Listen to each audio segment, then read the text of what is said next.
반갑습니다. 잠깐 기도하고 말씀 나누겠습니다.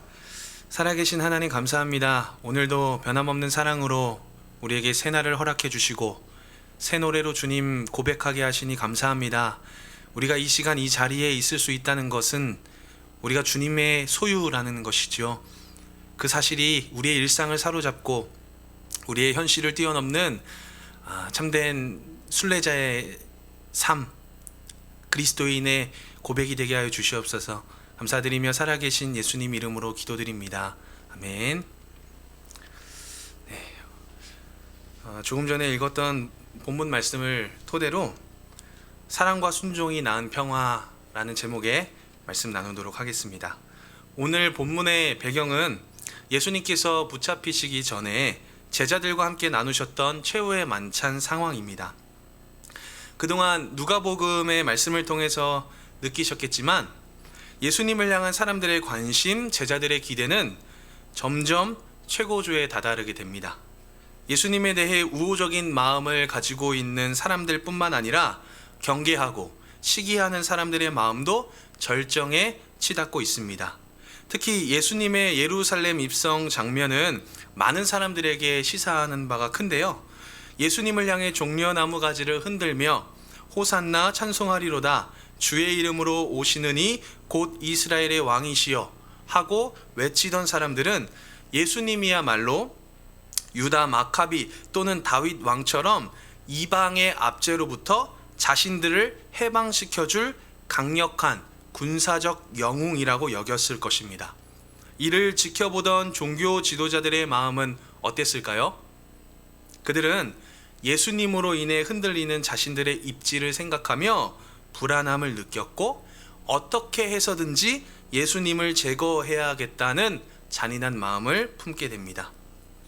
우리는 성경을 통해 예수님에 대한 당시 사람들의 엇갈린 반응을 보게 되는데요. 그분을 환호하거나 거절하거나.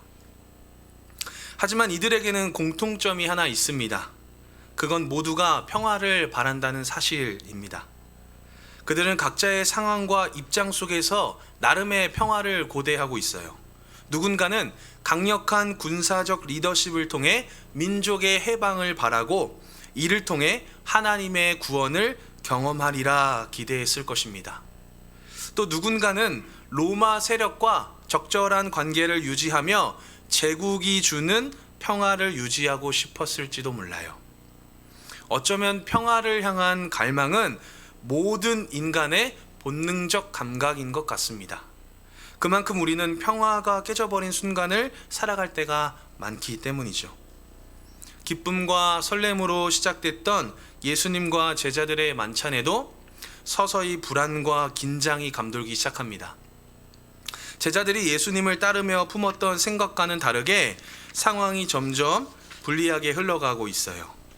예수님께서는 심령의 괴로움을 삼키시면서 제자들 중에서 자신을 팔 사람이 있다고 말씀하십니다. 제자들은 어리둥절한 표정으로 서로를 힐끔힐끔 살펴보기 시작했을 거예요. 그리고 예수님께서는 앞서 유대인들에게 말씀하셨던 것처럼 제자들에게도 자신이 지금 가고 있는 그곳을 누구도 따라올 수 없다고 말씀하십니다. 그들은 예수님을 따르기 위해 자신의 모든 것을 포기했던 사람들이었어요. 그들은 간절했고 예수님께 거는 기대가 컸습니다. 누구보다 예수님에 대한 마음이 컸던 베드로는 이렇게 여쭤봐요. 주여, 어디로 가시나이까? 십자가 죽음을 염두하고 계신 예수님은 베드로를 향해 지금은 베드로 그가 따라올 수 없지만 후에는 곧 따라올 수 있겠다라는 말씀을 하십니다. 이에 베드로는 왜 지금은 안 되고 왜 예수님께서 가시는 그곳이 어디인지 알지 못하는지 답답해합니다. 그러면서 자신은 주를 위해 목숨까지 버리겠다라는 다짐을 고백해요. 하지만 예수님은 자신이 종교 지도자들에 의해 붙잡혀갈 때 베드로가 예수님을 3번 부인하게 될 것을 말씀하십니다. 예수님의 이런 말씀들은 베드로뿐만 아니라 그곳에 있던 제자들을 얼마나 혼란스럽게 만들었을까요? 자신들이 생각했던 믿음과 소망이 부정당하는 것만 같은 상황 속에서 그들은 얼마나 두려웠을까요? 그래서 예수님은 14장 첫 절에 이렇게 말씀하십니다. 너희는 마음에 근심하지 말라. 하나님을 믿으니 또 나를 믿으라. 예수님의 말씀처럼 제자들도 근심하고 싶지 않았을 거예요. 예수님과 함께 하면서 느꼈던 만족과 기대가 쭉 이어지기를 원했을 거예요. 그런데 제자들은 왜 근심에 빠지게 되었나요? 또 근심의 원인은 무엇일까요? 그들이 가진 믿음의 전제가 흔들리고 있기 때문에 그렇습니다. 예수님을 향해 품었던 기대가 무너지고 있기 때문에 그래요. 그럼 그들은 왜 흔들리고 있을까요? 그들의 기대는 왜 무너지고 있을까요? 하나님과 예수님을 믿는 믿음 안에서 세워졌던 기대가 아니었기 때문입니다. 제자들은 예수님을 열렬히 따랐습니다. 하지만 그들은 예수님을 온전히 신뢰하지 못하고 있었습니다. 아니, 예수님을 믿지 못하는데 어떻게 그렇게 열성적이고 헌신적일 수 있을까요? 베드로는 예수님을 따르는 일에 자신의 목숨마저 아까워하지 않았습니다. 이건 진심이었을 거예요. 하지만 믿음의 참된 의미를 놓치고 있었습니다. 믿음은 내가 계획한 일이 하나님을 통해 이루어지는 것이 아니라 하나님께서 계획하신 일이 나를 통해 이루어지는 것이기 때문에 그래요. 믿음의 근거, 삶의 주체가 누구인가에 관한 문제입니다. 베드로의 고백이 가지고 있는 문제점이 바로 여기에 있지 않을까 싶어요. 베드로는 자신이라면 비록 예수님이 정하신 한계가 있다 하더라도 얼마든지 뚫고 갈 수 있다고 생각했던 것 같습니다. 혹은 자신의 믿음이 남다르다라는 사실을 입증하고 싶었을지도 몰라요. 가뜩이나 예수님께서 제자들 중에 자신을 팔아 넘길 사람이 있다고 하셨는데 베드로는 자신의 이런 진실한 마음을 예수님 앞에서 입증하고 싶지 않았을까 싶습니다. 실제로 그는 예수님께 늘 진심이었어요. 그리고 또 용감했던 사람이죠. 한밤중에 물 위로 걸어오시는 예수님을 보고서 제자들은 두려움에 빠진 일이 있었습니다. 이때 안심하라, 내니 두려워하지 말라는 예수님의 목소리를 듣고 베드로가 이렇게 말해요. 주여, 만일 주님이시거든 나를 명하사 물 위로 오라 하소서. 이에 예수님은 오라 라고 말씀하십니다. 베드로는 예수님을 향해 물 위를 걸어가요. 하지만 이내 예수님께 다다르기도 전에 자신을 향해 불어오는 바람을 보고 무서워 물에 빠지게 됩니다. 베드로 또는 제자들로 대표되는 이런 모습의 불신앙은 바리새인이나 사두개인이 가진 불신앙 못지않게 교묘하고 또 위험할 수 있습니다. 열심이 있다고 해서, 헌신이 있다고 해서 참된 믿음일 거란 보장은 장담할 수 없는 것이지요. 예수님이 우리에게 요구하시는 믿음은 얼마나 간절하고 얼마나 위대하냐에 있지 않습니다. 진짜 하나님을 신뢰하고 있는가, 진짜 예수님의 모범을 따라가고 있는가의 문제죠. 사랑하는 예수평화교회 성도님들, 감히 말씀드리지만 우리의 변덕스러운 계획과 일시적인 바람들이 하나님을 통해 이뤄지는 것보다 그분의 변함없고 진실한 계획이 우리를 통해 이뤄지는 것이 훨씬 더 나은 인생 아닐까요? 안타깝게도 제자들에게 생긴 근심은 불가피한 변화의 과정이 아니었을까 싶습니다. 요한복음 14장에 흐르고 있는 제자들의 연이은 질문이 있는데요. 그 질문들이 예수님과 그들의 마음이 얼마나 떨어져 있는지를 잘 알려줍니다. 5절에 도마는 이렇게 질문합니다. 주여, 주께서 어디로 가시는지 우리가 알지 못하거늘 그 길을 어찌 알겠사옵나이까? 도마는 누구보다 아는 일에 진심이었던 사람이에요. 예수님의 부활 소식을 들었을 때에도 자신이 직접 손가락으로 예수님의 못자국에 손을 넣어보지 않고서는 믿지 않겠다, 믿을 수 없다라고 이야기를 했었어요. 8절입니다. 빌립이 이르되 주여 아버지를 우리에게 보여주옵소서, 그리하면 족하겠나이다. 빌립은 보는 일에 진심이었던 것 같습니다. 이전에 예수님께서 오병이어의 기적을 보여주시기 전에 빌립을 향해서 이런 질문을 하시죠. 이 수많은 사람들을 먹이기 위해서 어떻게 하면 좋겠냐? 이때 빌립은 각 사람으로 조금씩 받게 하더라도 200데나리온의 떡으로는 부족할 것 같다라고 답변합니다. 상황 판단, 현실 분석 능력이 굉장히 뛰어나죠. 그렇기에 빌립은 8절과 같은 이런 질문을 하지 않았을까 싶어요. 이렇게 제자들은 예수님이 걸어가시는 길 위에서 함께 했지만 예수님이 향하고 계신 목적지가 어디인지 알지 못했던 것 같습니다. 그들은 누구보다 예수님이 하시는 놀라운 일들을 가까운 곳에서 목격했음에도 정작 예수님이 어떤 분이신지를 모르고 있는 것 같습니다. 17절, 18절을 통해 제자들을 향해 또 오늘 우리들을 향해 예수님이 전하시는 그 마음이 무엇인지 살펴보기 원하는데요. 제가 한번 읽어보겠습니다. 그는 진리의 영이라 세상은 능히 그를 받지 못하나니 이는 그를 보지도 못하고 알지도 못함이라. 그러나 너희는 그를 아나니 그는 너희와 함께 거하시며 또 너희 속에 계시겠음이라. 내가 너희를 고아와 같이 버려두지 아니하고 너희에게로 오리라.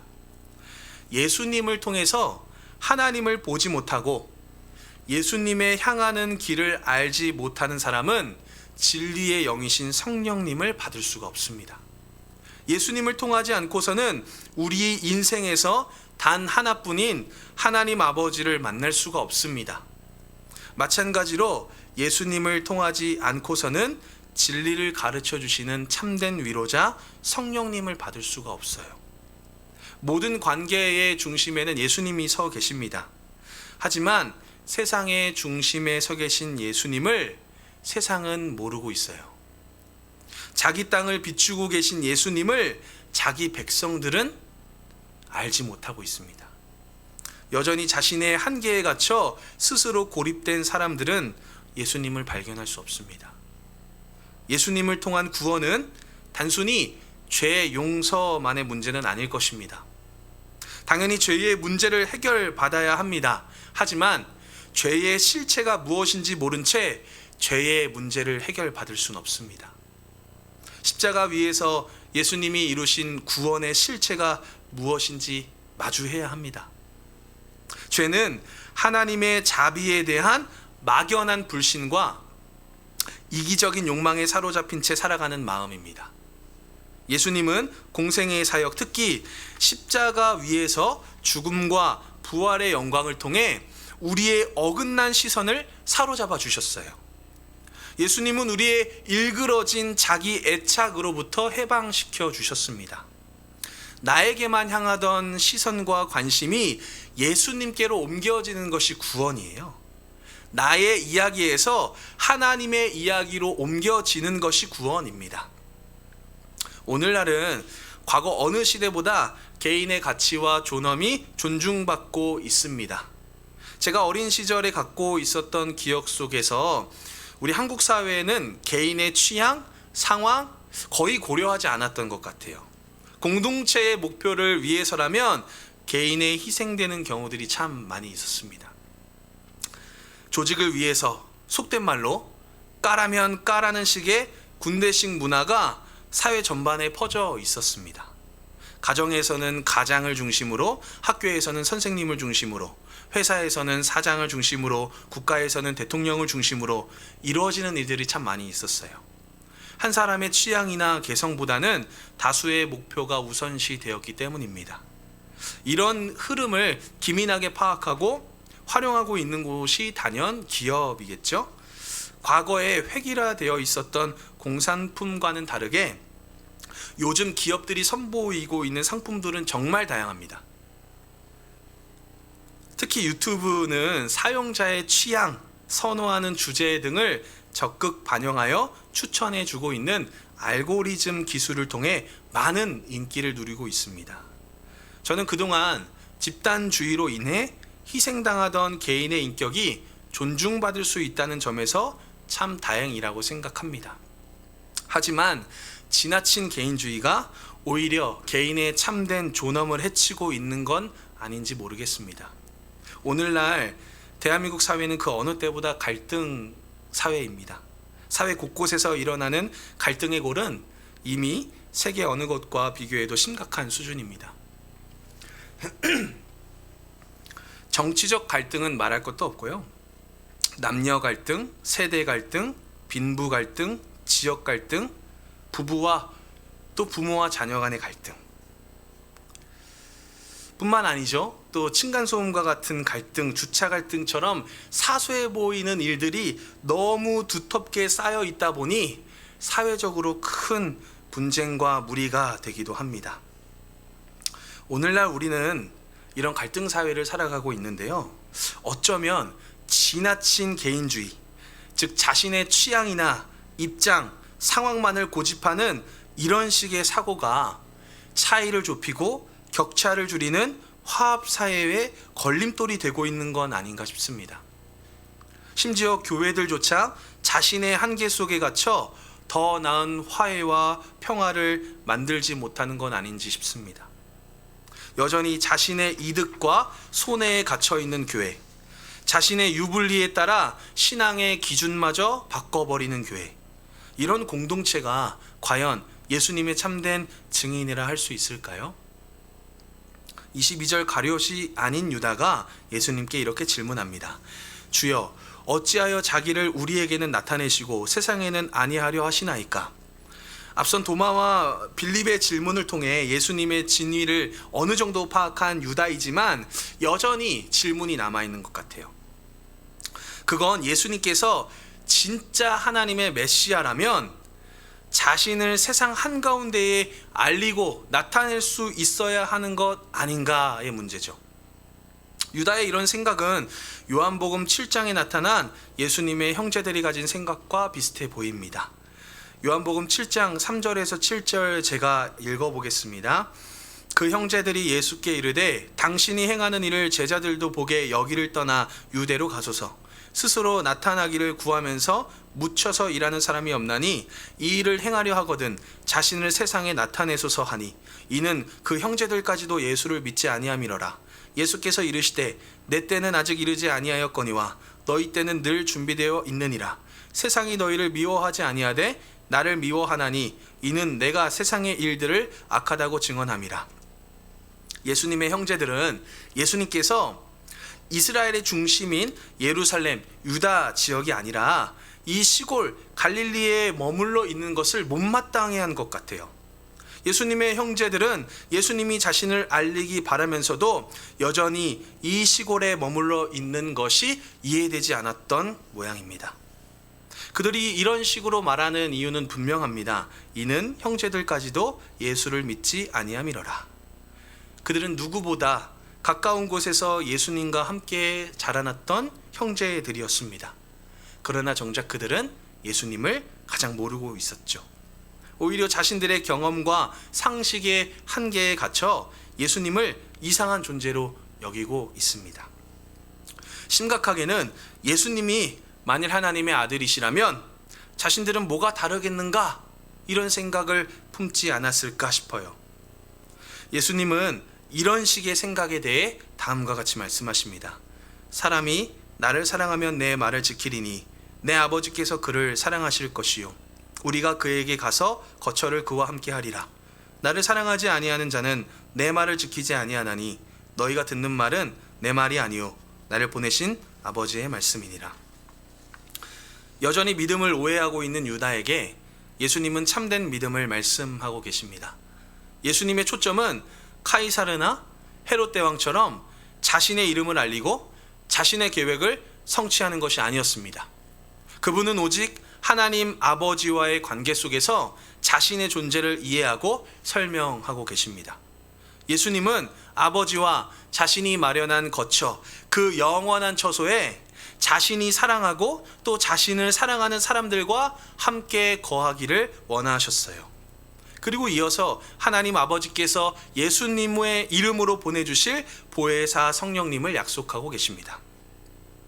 우리는 이 세상을 향해 끊임없이 자신을 설명하고 입증해야 할 것만 같습니다. 외모로, 스펙으로, 좋은 차, 좋은 집, 연봉과 재산, 자녀의 성공, 건강 등등 자신의 존재감을 드러내지 않고서는 견딜 수 없는 세상 속에 살아가고 있습니다. 마치 이것을 지키지 못하면, 충분히 상대방을 납득시키지 못하면 평화를 누리지 못한다고 여길지 모르겠어요. 하지만 예수님은 하나님 아버지와 또 성령님의 관계 속에서 자신을 이해하고 설명하고 계십니다. 영원한 사랑의 관계 속에서 우리를 향한 삼위 하나님의 구원을 선포하고 계십니다. 27절에서 예수님이 말씀하시는 나의 평안이라는 의미도 바로 여기에 있습니다. 사실 인간 예수님도 십자가의 죽음 앞에서 흔들릴 수밖에 없었습니다. 혹 누군가는 예수님의 하나님의 아들이시기 때문에 십자가의 고난쯤이야 거뜬히 이겨낼 수 있지 않으실까, 이런 생각을 할 수도 있을 것 같아요. 하지만 오히려 예수님에게 십자가는 하나님의 아들이셨던 예수님이었기 때문에 더 크고 더 두려운 일이었을 것입니다. 요한복음 12장 27절 28절 제가 한번 읽어보겠습니다. 지금 내 마음이 괴로우니 무슨 말을 하리요. 아버지여, 나를 구원하여 이 때를 면하게 하여 주옵소서. 그러나 내가 이를 위하여 이 때에 왔나이다. 아버지여, 아버지의 이름으로 영광스럽게 하옵소서 하시니, 이에 하늘에서 소리가 나서 이르되 내가 이미 영광스럽게 하였고 또다시 영광스럽게 하리라 하시니. 아시다시피 십자가의 형벌은요, 하나님의 저주를 받는 자리입니다. 죄인으로서 모든 책임과 고통을 홀로 견뎌야만 하는 자리입니다. 하나님의 아들이신 예수님께서 단 한 번도 경험해 보지 못했을 하나님의 저주와 하나님과의 단절, 그것이 예수님에게는 가장 큰 두려움이었을 것입니다. 하지만 예수님께서 이 길을 끝끝내 완주하실 수 있었던 원동력은 하나님과의 사랑의 관계, 또 그 안에서 오는 하나님의 말씀에 대한 순종 때문이었을 것입니다. 하나님을 사랑하기 때문에 순종하고 싶었고, 또 하나님께 순종함으로 그 사랑의 진실함을 보여주고 싶으셨을 거예요. 예수님의 순종은 결코 억압과 굴욕이 아닌 자발적인 사랑이었습니다. 예수님이 하나님과 성령님 안에서 먼저 누리고 계신 이 평안은 세상의 것과 견줄 수가 없습니다. 예수님의 평안은 사랑과 순종의 입맞춤을 통해 주어진 결과이기 때문에 그렇습니다. 진실한 입맞춤은 일방적일 수 없습니다. 비자발적인 강압이나 억압은 진실한 입맞춤이라 말할 수 없습니다. 예수님이 누리시고 우리에게 가져다 주신 평안은 삼위 하나님의 진실한 관계 속에서 주어진 선물입니다. 다시 말해, 이 관계가 파괴되지 않는 이상 우리의 평안은 그 누구도 빼앗을 수 없다는 의미입니다. 십자가의 고난을 앞두고 계신 예수님께서 오히려 제자들의 마음을 위로하시고 또 용기를 불어넣으실 수 있는 이유가 바로 여기에 있습니다. 그들이 누리는 평안, 예수님의 사랑과 순종의 결과였습니다. 반대로 폭력과 굴복이 낳은 평안은 거짓일 수밖에 없습니다. 언제라도 힘의 균형이 깨지고 서로의 이득과 손실이 계산이 되면 이 평화의 관계는 언제든지 깨질 수 있어요.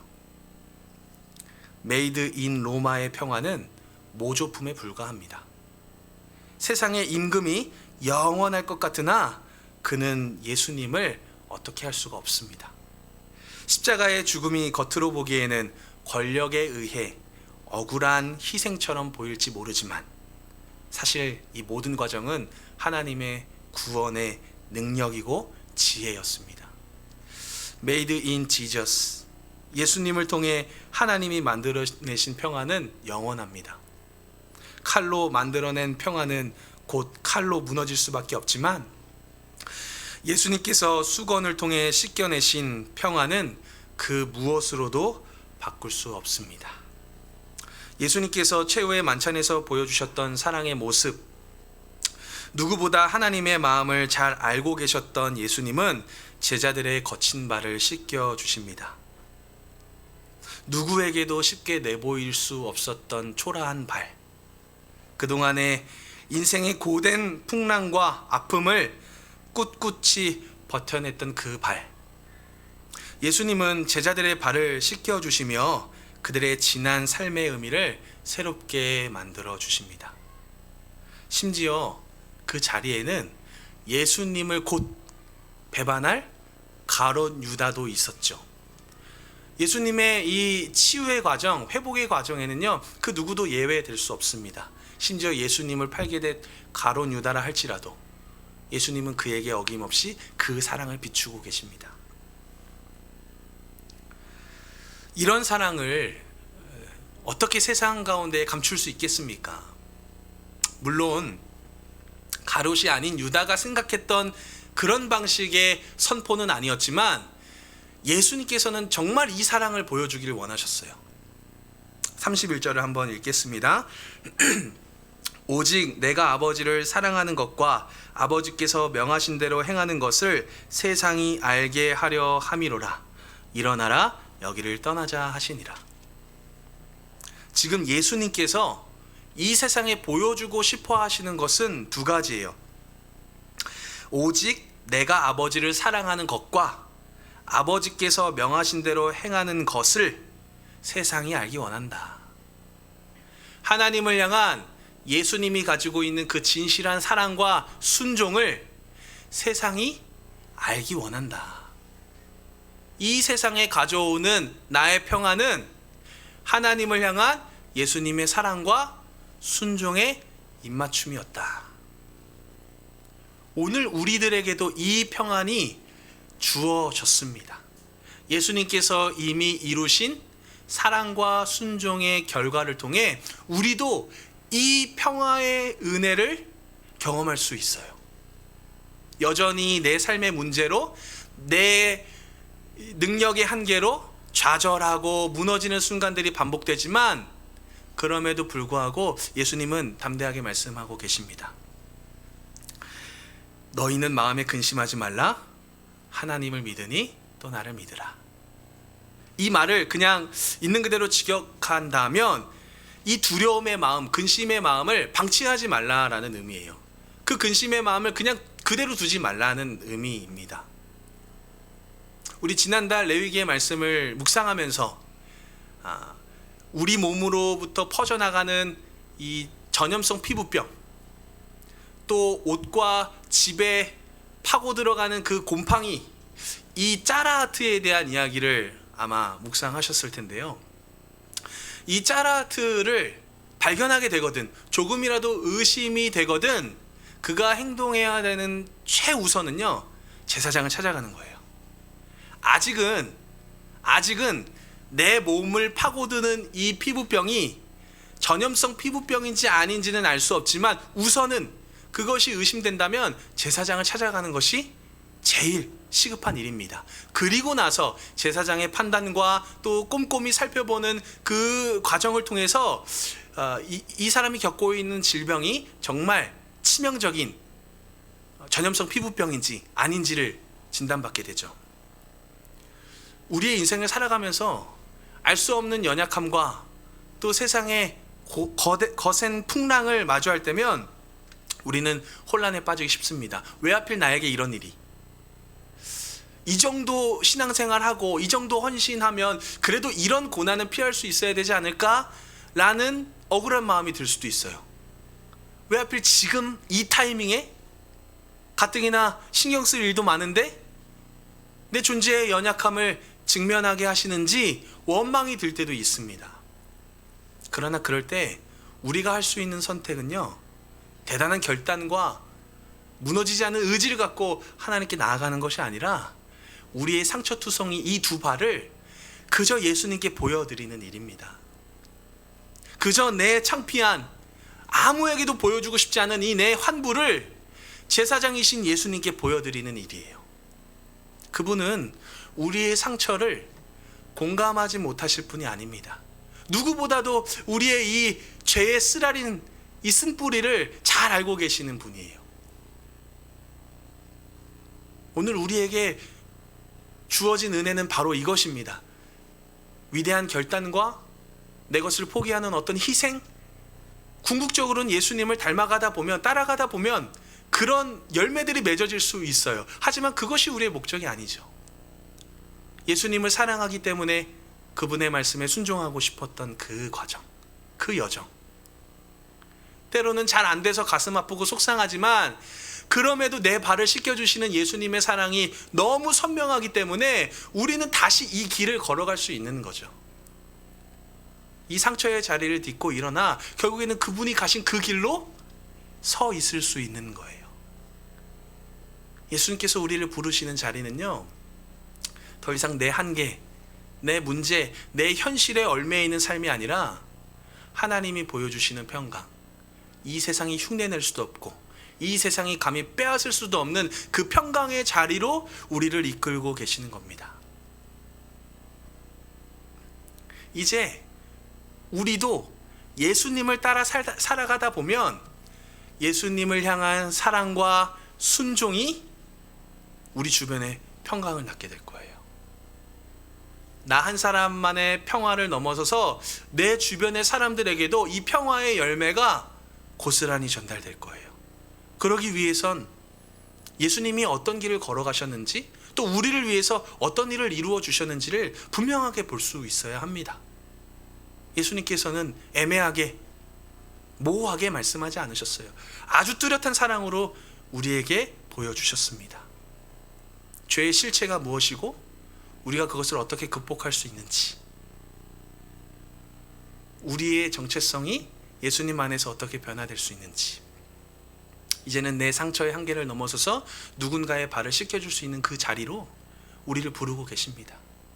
내 능력과 내 가진 소유로서는 부끄럽지만 잘할 수 있을까? 여전히 의심이 되지만 내 안에 예수님의 흔적이 너무 선명하기에 우리는 다시 그 길로 나아가는 거예요. 누군가의 발을 붙잡고 예수님의 마음으로 눈물 흘리며 그를 씻겨주고 그를 닦아주는 것이죠. 우리는 제사장 아니겠습니까? 우리는 예수님을 따라가는 그 제사장들 아니겠어요? 저와 여러분이 바로 그런 제사장들입니다. 회복을 위해 일하는 사람들, 평강을 전달하는 사람들. 우리의 삶 속에서 이 믿음의 경험들이 차곡차곡 쌓여져 가기를 예수님 이름으로 축복합니다.